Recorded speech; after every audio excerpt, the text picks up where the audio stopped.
Sejam bem-vindos, estudantes do 6º ano, para mais esta aula de História. Eu sou a professora Janaína Jardim, estou aqui hoje para esta aula de História e trouxe uma professora muito especial, nossa professora Fernanda, do Componente de Arte. Bom dia, turma. Bom dia, turma. Olha eu aqui, de arte. A gente não teve aula essa semana, mas a professora Janaína me convidou e vamos ter uma aula bem legal. O que será que a gente vai fazer juntas, né, Que professora? será, hein? E olha só, pessoal, eu convidei a professora Fernanda, né, para essa aula e olha o que ela trouxe para usar com vocês. O que será que a professora Fernanda pretende fazer com isso? É uma pedra? O que será? Depois eu conto. Vamos ver, então. Durante a aula vocês vão ficar sabendo, está bem? Nós estamos atendendo aí muito do que vocês estão pedindo sobre atividades mão na massa. Mas antes de começar essa novidade, contar essa novidade que a professora Fernanda trouxe para nós, vou colocar para vocês a habilidade da aula de hoje. Vamos lá na tela. Habilidade. Nós estamos hoje tratando grandes civilizações e vamos falar do Egito. Habilidade: identificar e analisar diferentes formas de contato, adaptação ou exclusão entre populações em diferentes tempos e espaços. Qual o objetivo da nossa aula? Iremos retomar a formação e o apogeu das civilizações que se desenvolveram na Europa e no Oriente Médio, identificar as diferentes formas de adaptação social, econômica e política. E vocês me pediram tanto que hoje eu trouxe para vocês aqui o Egito. Durante a aula, nós vamos construir esse mapa mental, está bem? Então, nós planejamos aqui uma aula bastante colorida, com muitas novidades para vocês. Eu tenho certeza que vocês vão gostar. Afinal de contas, os alunos do 6º ano adoram estudar o Egito, professor. Eles amam. Eu também gosto. Estou ansiosa pela sua aula. Então, vamos lá. Antes de começar a aula, eu vou deixar para vocês uma questão na tela. Vamos imaginar que inventaram uma máquina do tempo. Qual civilização antiga você gostaria de conhecer? Vou deixar aqui 2 minutos para esta interação.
Ó, professora Janaína, bastante interação.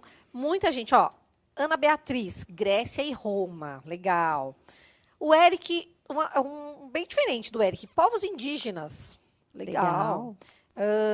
Nossa, o Felipe foi muito longe. Ele quer saber dos dinossauros. Olha, Uau. que interessante. Estamos longe, hein? Vamos um pouquinho mais perto. Ana Clara, Grécia. O Gabriel, Egito, que é o que a gente vai ver hoje, né? Muito legal.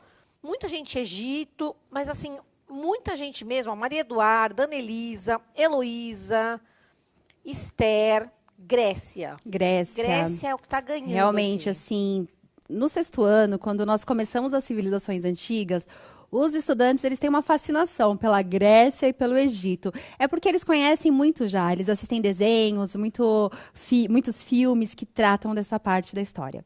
Mas hoje nós vamos falar sobre a Grécia. Aliás, olha eu já falando que vou falar sobre a Grécia, Pro. Uai. Como assim? Vou falar... Não, gente, hoje nós vamos falar sobre o Egito. Vamos falar sobre o Egito. Mas, para começar mais assim, para dar uma esquentadinha na aula, eu vou colocar uma imagem para vocês. Vamos ver essa imagem? Olha só. Qual o significado das pirâmides no Egito Antigo? E lembrando que eu já fiz essa pergunta na última aula, então eu quero saber se vocês já conhecem, já dominaram essa habilidade. 1 minuto.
Professora Janaína, unanimidade. Ó, Abner, Gabriel, Sara, Vitor, Felipe, Nicole, Gabriele, Kaique, Daniel e muito mais. E o Bianca, todos falaram sem exceção. Tumba dos faraós. É isso mesmo? Muito bem. Excelentes respostas, é isso mesmo, sexto ano. As pirâmides, elas eram túmulos, elas eram as tumbas dos faraós. Então, já que vocês começaram aí pelos faraós, vamos começar aqui também no nosso mapa mental com os faraós. Então, aí o primeiro assunto que vocês trouxeram foram os faraós. E por falar em faraó, vou deixar aqui para vocês, ó. Eu tenho mais algumas informações aqui sobre os faraós. Teocracia. O que significa, professora, um governo teocrático? O que significa isso? Então, no Egito, nós tínhamos o faraó como o maior governante. Ele não era apenas um governante, um imperador, mas ele era o verdadeiro Deus na Terra. Para os egípcios antigos, e lembrando que nós estamos falando aí de um período de 3.200 a.C., então faz muito tempo, gente. Para vocês terem ideia, essa história ela durou quase 3.000 anos. Ela aconteceu nesse período de 3.000 anos. Então, o faraó, ele não era apenas um rei, ou um imperador, ou um administrador do Estado. Ele era o verdadeiro Deus na Terra para os egípcios, há 3.200 anos atrás, antes de Cristo. Então, esse faraó, ele governava o Egito nesse sistema aqui, ó, teocrático. Mas, professora, o que é teocracia? Ó, teo significa Deus e cracia é uma forma de governo.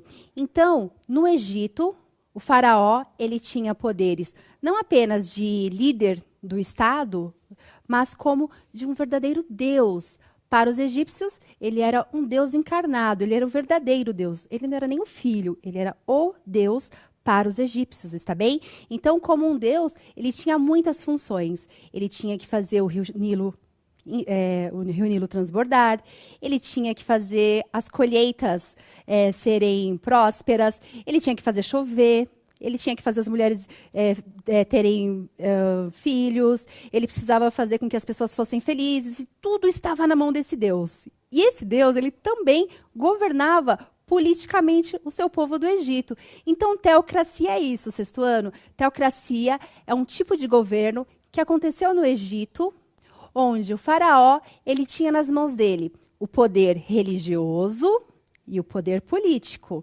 Está bem? Tá claro até aqui? Legal, sexto ano? Então, teocracia é isso. Não se esqueçam.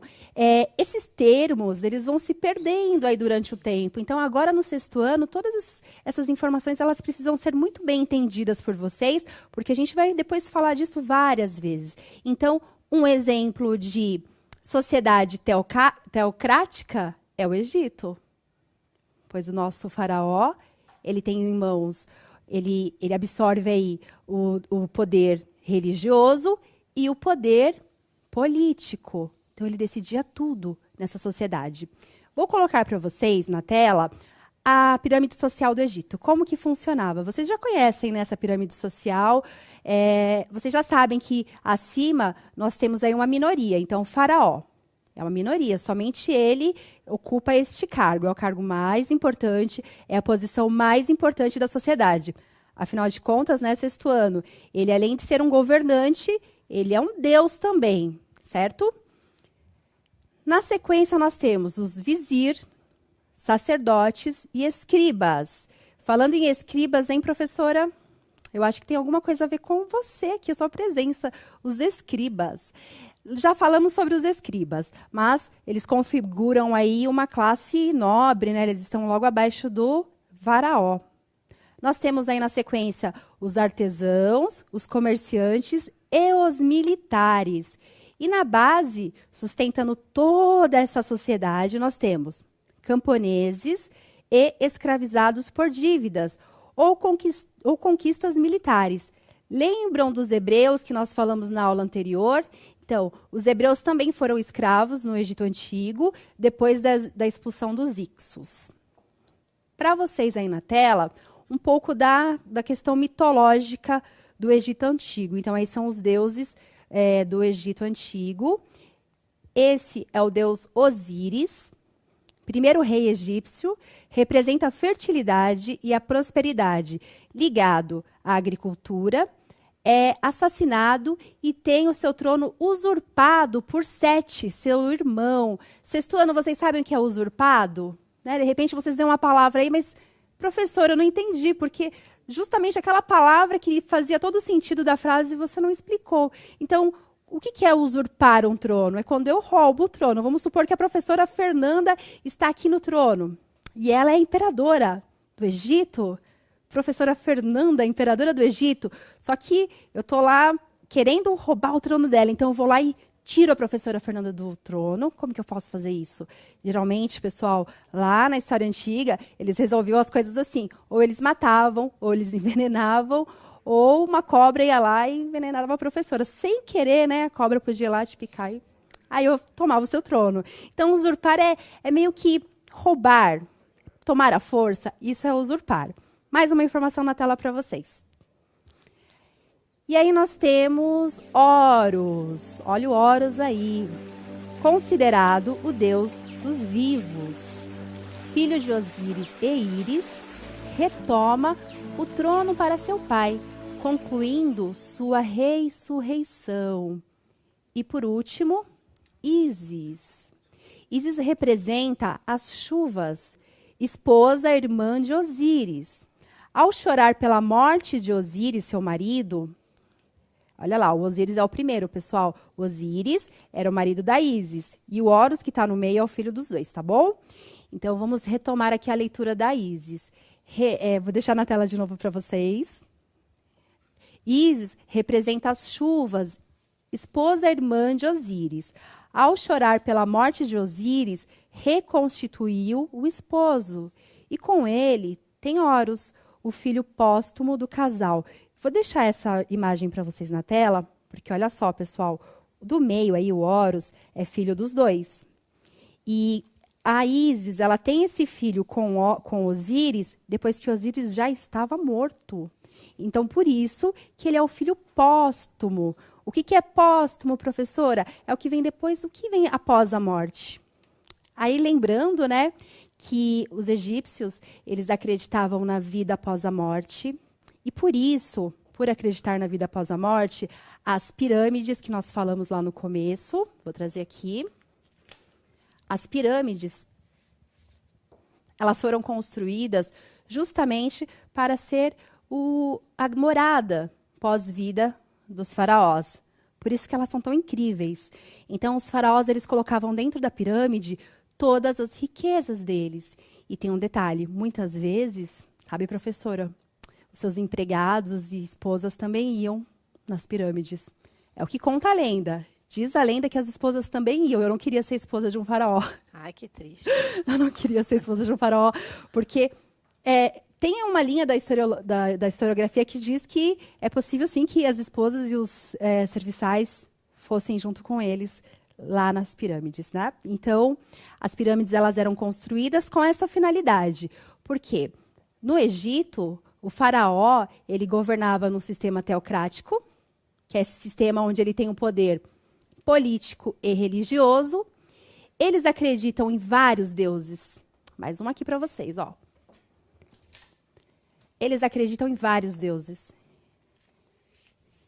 Sabe essa história que eu contei para vocês? Da Ísis, do Horus e do Sete? Tem a ver com isso aqui, pessoal. Politeísmo. Vamos lá, sexto ano. Eu sei que vocês estão tentando ler aí comigo. Politeísmo. Que palavra grande, né? Politeísmo significa vários deuses. Já falamos muito sobre isso, né, sexto ano? Mas sempre bom lembrar, porque sempre que vocês ouvirem falar assim em religião, sobre alguma civilização, alguma cultura, vocês vão ouvir esse termo monoteísta, que é um deus, e politeísta, que são vários deuses. Então, vamos voltar aqui, ó. No Egito, as pirâmides, elas eram construídas para abrigar o faraó, que era um deus na terra, que governava num sistema teocrático. O que era o sistema teocrático? Era um sistema político onde o faraó ele era não apenas um governante, mas um deus na terra. Religião politeísta. Afinal de contas, os egípcios eles tinham vários deuses. Alguns deuses eles eram retratados em forma humana, outros deuses retratados em forma semi-humana, metade animal e metade homem, e outros deuses representados como animais, em formas de animais. Está bem?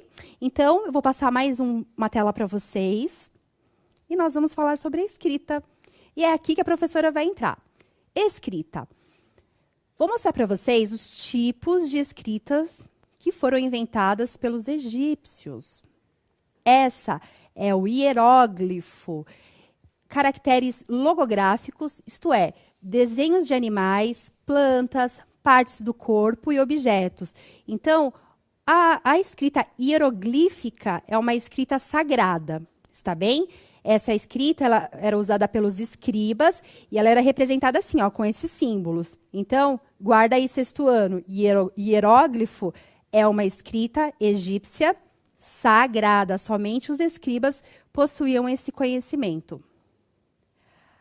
Esse próximo é o hierático. O hierático ele é uma simplificação dos hieróglifos utilizado pelos escribas. Os escribas usavam o hierático muito para fazer a administração do império, para esse tipo de informação, administração ou para controle público. Então, o hierático era também utilizado pelos escribas. Somente os escribas dominavam esse tipo de escrita. Lembrando que ele tinha mais de 10.000 caracteres, é uma escrita muito difícil e muito elaborada. Então, só aquela elite que eu mostrei para vocês lá na nossa pirâmide social, só aquela elite, que eram os escribas, possuíam o conhecimento necessário para utilizar esse tipo de escrita.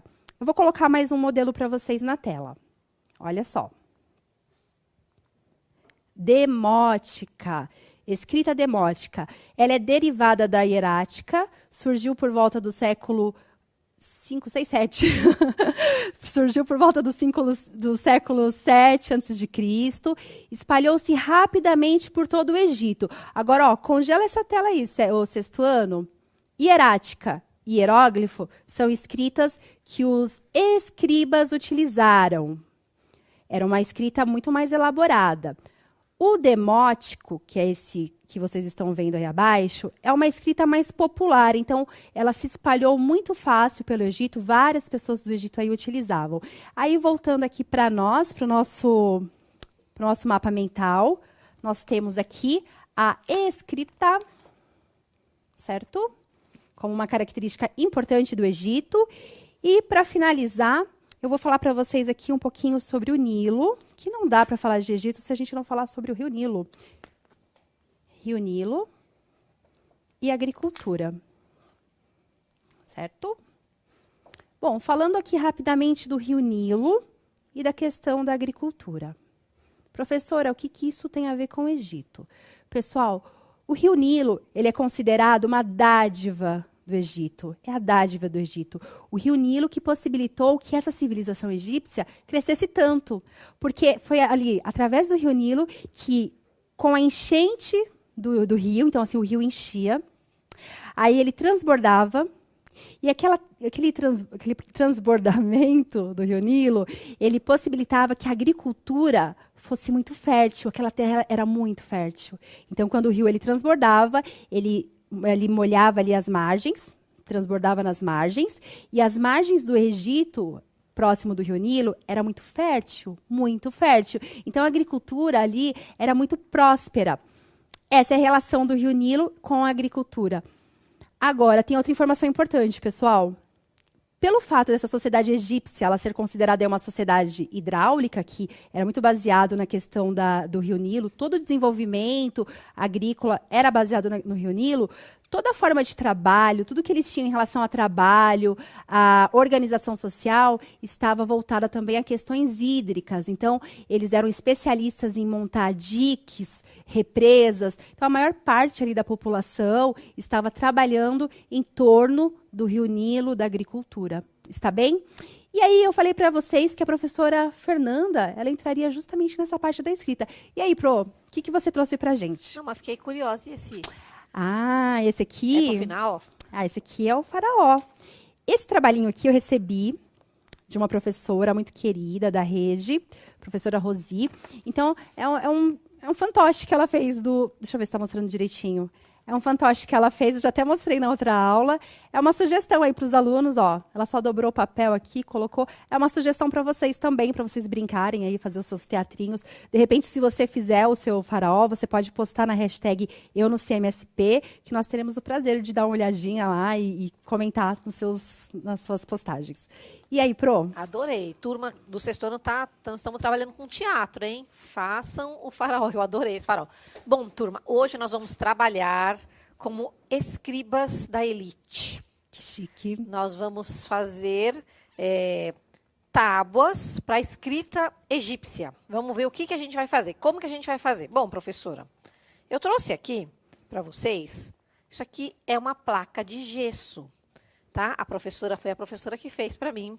A professora Janaína fez. É uma plaquinha de gesso. E a gente vai pintar uma escrita aqui. Tá? Então, primeira coisa. Eu trouxe 2 símbolos egípcios. Um para mim e um para a professora Janaína.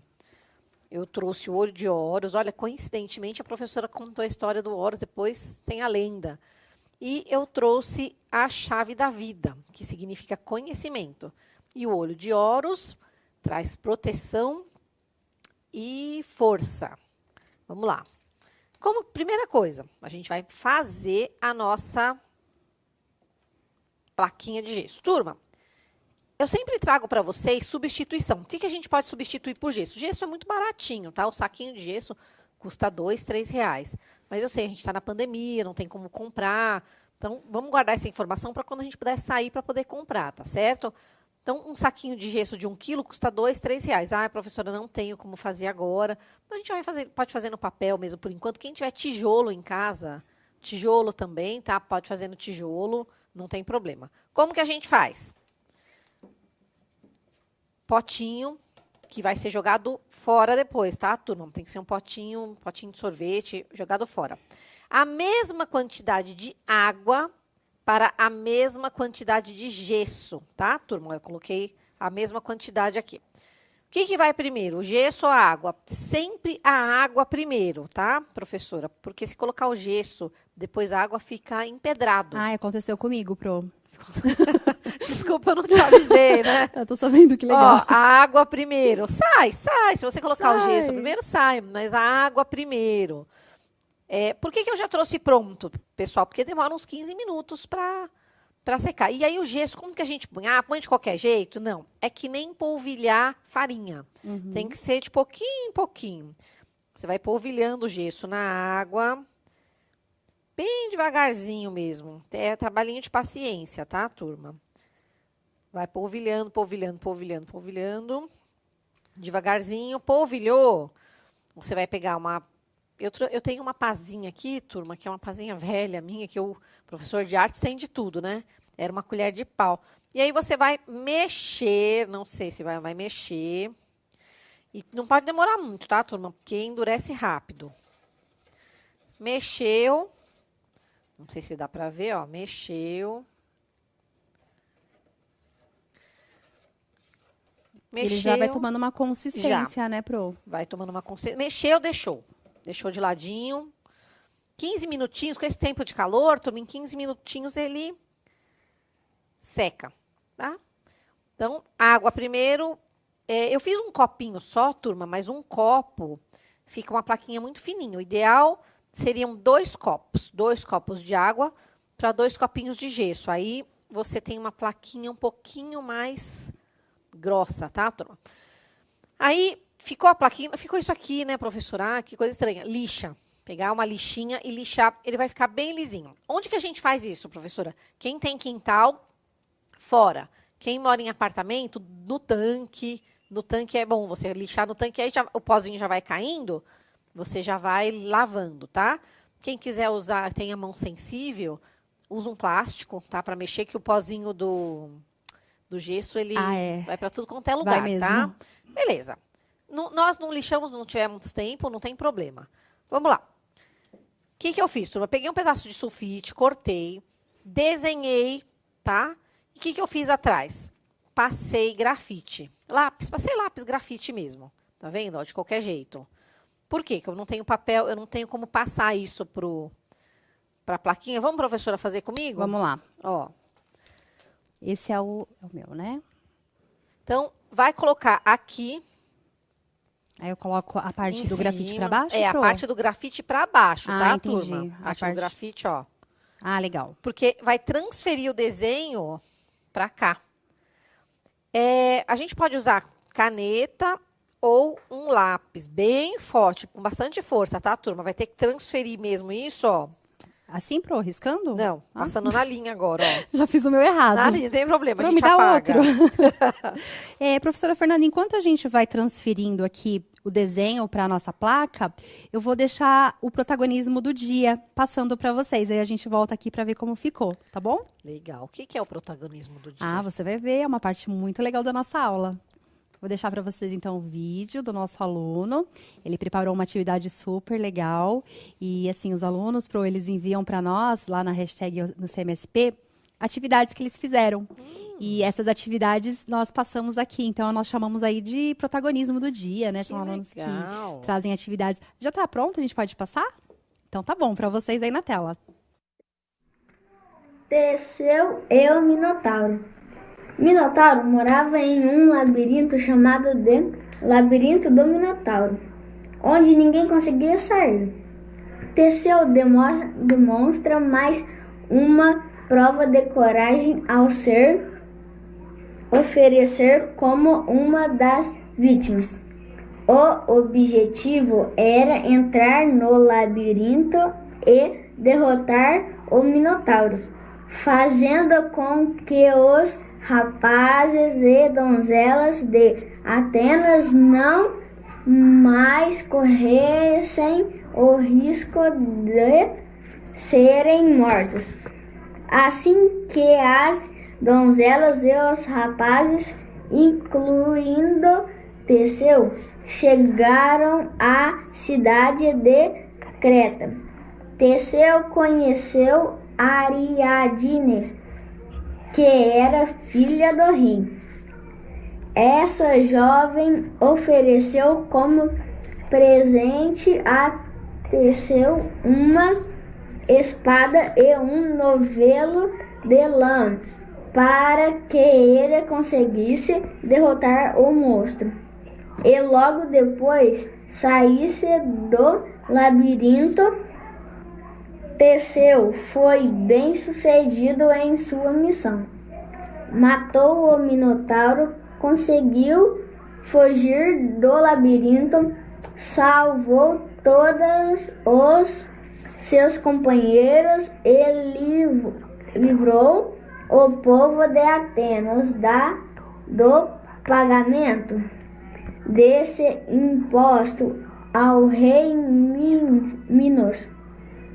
Ao retornarem para Atenas do navio, Teseu e os demais jovens esqueceram que antes de partir para Creta, foi combinado que se ele conseguisse matar o Minotauro, as velas negras do navio deveriam ser substituídas por velas brancas. Logo que o navio se aproximou e o pai de Teseu viu as velas negras, pensou que seu filho havia morrido. Isso fez como que o rei Egeu cometesse suicídio ao se afogar no mar. Hoje, esse local recebe o nome de Mar Egeu, depois da morte de Egeu. Teseu é escolhido como rei de Atenas. Que legal. Muito obrigada ao aluno Luan. Vou até colocar para vocês na tela, porque eu não posso, para eu não falar o nome errado aí dele. É o Luan Gomes de Oliveira, ele é do 6º ano A, do PEI Jerônimo Barbosa Sandoval de Franca. Ele foi orientado pelo professor André e também pela mãe dele. Parabéns, Luan, adoramos aí. Gostamos muito do seu trabalho. Parabéns, continua assim, sempre protagonista. Pessoal, eu tô aqui agora pintando. E aí, Pro? Tá certo, ó, turma. A gente passou, depois, igual a professora fez, ó, depois a gente passou o lápis por cima. Ah, professora, errei. Não tem problema, se errou, dá para apagar, porque você tá fazendo com lápis, tá? Eu tô usando tinta, tá, turma? Tinta, pode ser tinta guache, eu usei 2 cores, pode usar 3 cores, quantas cores vocês quiserem. Ah, professora, eu sempre procuro trazer alternativas. Ah, professora, não tenho tinta. O que eu posso fazer? Canetinha. Vamos tentar com canetinha? Vamos escolher uma cor de canetinha forte. Pegar o vermelho aqui. Vamos ver se canetinha dá, turma? Porque canetinha todo mundo tem em casa, né, Pro? É, canetinha já é muito fácil. Aí o que vai acontecer? A canetinha, ela é um pouquinho mais demorada. Mas dá também, ó, turma. Eu gosto muito de brincar com essa questão de várias cores, assim, mesclar as cores. Né? A canetinha ainda fica legalzinha. Tá? Ainda dá. Ai, professora, mas mesmo assim não tenho canetinha. Vamos tentar com lápis de cor, turma? Vamos tentar. O importante é fazer, né? O mais complicado é realmente fazer a placa. Fez a placa? Lá, deixa eu pegar um roxo, azul. Ô, Pro, enquanto você vai pintando, eu vou pedir para abrir o chat e perguntar se vocês têm alguma dúvida aí sobre a plaquinha. Se vocês, né, têm alguma dúvida, alguma pergunta sobre essa... Quase que cai a minha. Se cai, turma, se cair, quebrou. Se cai, já era. Já era. Ó, o meu ficou assim, né? Eu vou tentar fazer um melhor depois, mais bonitinho. O que acontece? Aí a professora fez assim, porque a gente está fazendo rápido. Quando secar, você contorna com canetinha grossa. Ah, essas partinhas que não ficaram muito Isso, boas. você Ah, então eu contorna. fiz o meu primeiro hieróglifo. Isso. Que legal, fiz o meu primeiro... Escriba da elite. Olha, como professora de história, eu sempre falei sobre os hieróglifos, mas nunca fiz o meu próprio hieróglifo. Muito legal, Pro. Legal. Muito legal. Vou dar uma olhadinha aqui no chat, enquanto você vai falando. Turma, ó, fiz com lápis de cor aqui também, ó. Usei 2 cores. Então, tá vendo? Dá pra usar tudo. Tinta, que é tinta. Aqui, acredito que giz de cera também vai. Canetinha e aqui lápis de cor. Então, veja o material que você tem, escolha o símbolo que você mais gosta, não precisa ser esse aqui. Esse aqui eu fiz porque eu achei mais fácil, mas escolhe um símbolo, não precisa assim... Ah, professor, não quero trabalhar com um símbolo egípcio. Sabe o que você pode fazer? Você pode fazer um escrito, uma frase. Dá para fazer uma pintura rupestre, né? Dá. Porque alguns estudantes falaram que gostaria de conhecer aí a pré-história, então dá para fazer pinturas rupestres. Já pode começar. Olha só, tem alguns estudantes aqui, ó. A Luísa, ela disse assim, ó, como eu faço? Eu não tenho canetinha, posso pintar com lápis de cor? Pode pintar. A Anne perguntou, como que faz? Como que faz? De novo, turma, ó, como que faz? Gesso, a mesma medida de gesso para a mesma de água. Põe a água no potinho, depois a mesma medida de gesso e deixa. Mistura um pouquinho com uma colherzinha, dá uma misturada e deixa. Deixa por uns 15, 20 minutos, até 1 hora. Depois é só desenformar.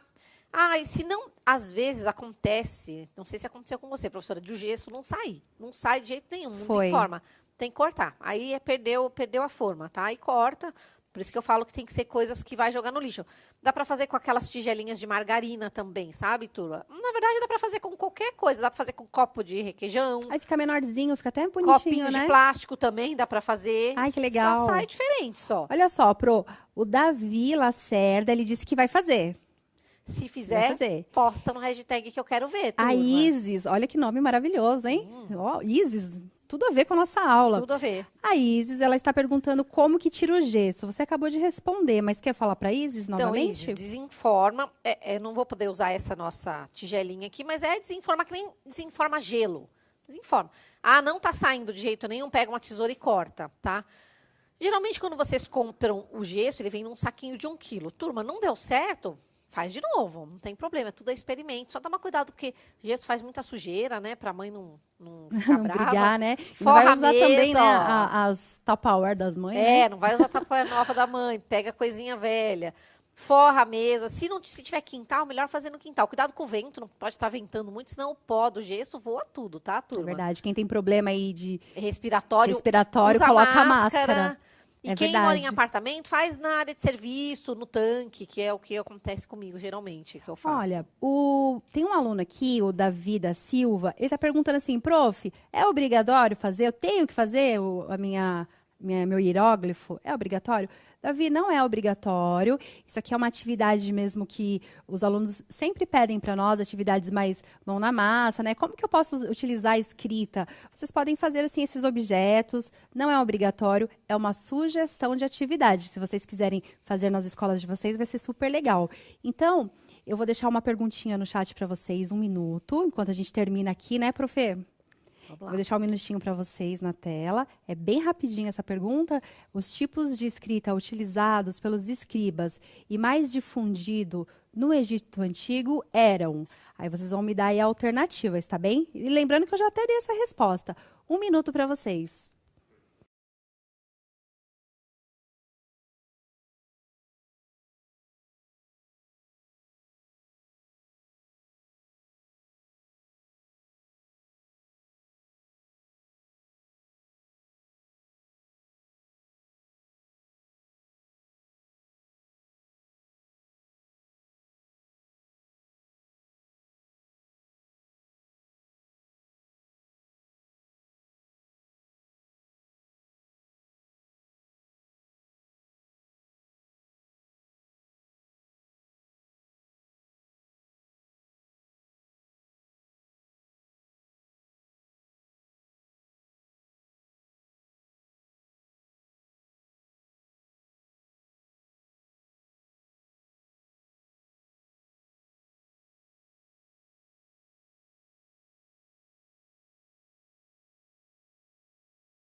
Voltamos. E aí, Pro, qual foi a alternativa que eles responderam? Professora Janaína, olha, mas essa turma é demais. Aline, Laís, Luiz Guilherme, Alan, Isabelle, Guilherme, Leonardo, Júlia Martim, Gabriel, tudo resposta D, tá certo, professora? Arrasaram, isso mesmo, o sexto ano, muito bem. A alternativa correta, alternativa D. Nós encerramos a aula aqui. Eu quero agradecer imensamente a presença da professora Fernanda. Obrigada, professora Janaína, pelo convite, adorei. Turma, só lembrando, não é obrigatório fazer, mas é gostoso, viu? É muito bom, é divertido. Quero agradecer todos que participaram dessa aula, meus colegas professores, os estudantes, os intérpretes de Libras que estão aqui conosco no Centro de Mídias. Um abraço para todos vocês. E aí, em nome de todos os professores da Rede Pública de São Paulo, dos professores de História do sexto ano, para os nossos alunos surdos, muito obrigada e até a próxima.